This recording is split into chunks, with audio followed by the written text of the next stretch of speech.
परवा मुंबईहून आमचा भाई म्हणजे माझ्या मामाचा मुलगा गावाकडे आला होता। दिवसभर आराम आणि झोप झाल्यानंतर संध्याकाळी अचानक फिरायला जायचा प्लॅन ठरला।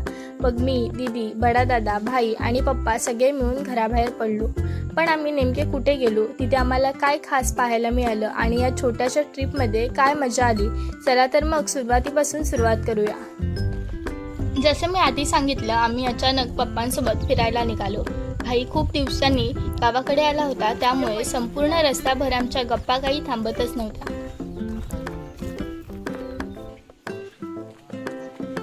गप्पा मारत मारत आम्ही शेताच्या बांधांवरून हळूहळू खाली उतरलो आणि माळावर पोचलो।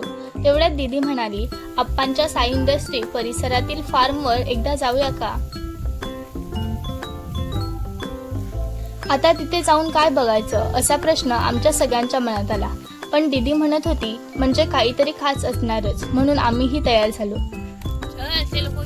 मग चालता चालता आम्ही भाईला आजूबाजूच्या जागांची माहिती सांगत होतो। त्याच रस्त्याने पुढे गेले की गणपती विसर्जनासाठी आपण जातो हेही मी त्याला सांगितलं।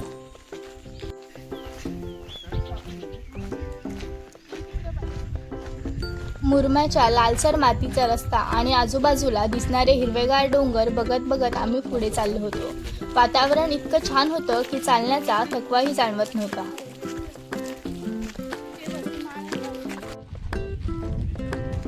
आणि शेवटी आम्ही साई इंडस्ट्री परिसरातील फार्मवर पोहोचलो।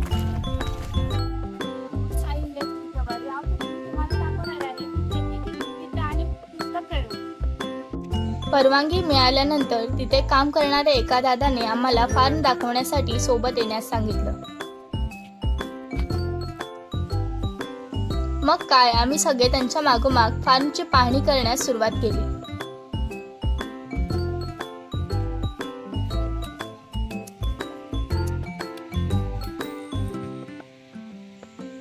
फार्मवर पोहोचल्यानंतर आम्ही तिथे सुरू असलेले विविध शेती प्रयोग पाहिले। शेवगा हे बहुगुणी झाड असून त्यांच्या पानांपासून ते मुळापर्यंत अनेक गोष्टींसाठी उपयोग केला जातो। त्यानंतर नारळाची लागवड आणि अननसाची लागवड पाहिली। पण सगळ्यात खास गोष्ट म्हणजे एना जातीच्या सफरचंदाची लागवड। आता आपण आहोत कोकणातील प्रगतशील शेतकरी आणि उद्योजक आप्पा कदम यांच्या फार्ममध्ये। तर तुम्ही माझ्या आजूबाजूला पाहू शकता की इथे सफरचंदाची लागवड केली आहे।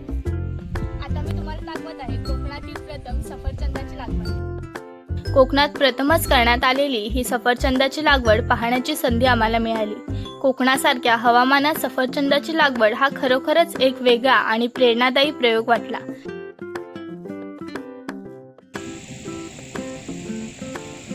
त्यानंतर आम्ही फार्मवरील मोठ्या तलावाला भेट दिली। तलावात विविध प्रकारचे मासे पाहायला मिळाले।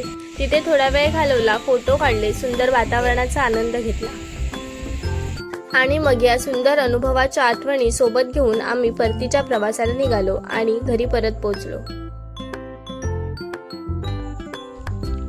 व्हिडिओ आवडला असेल तर लाईक, शेअर आणि चॅनलला सबस्क्राईब करायला विसरू नका।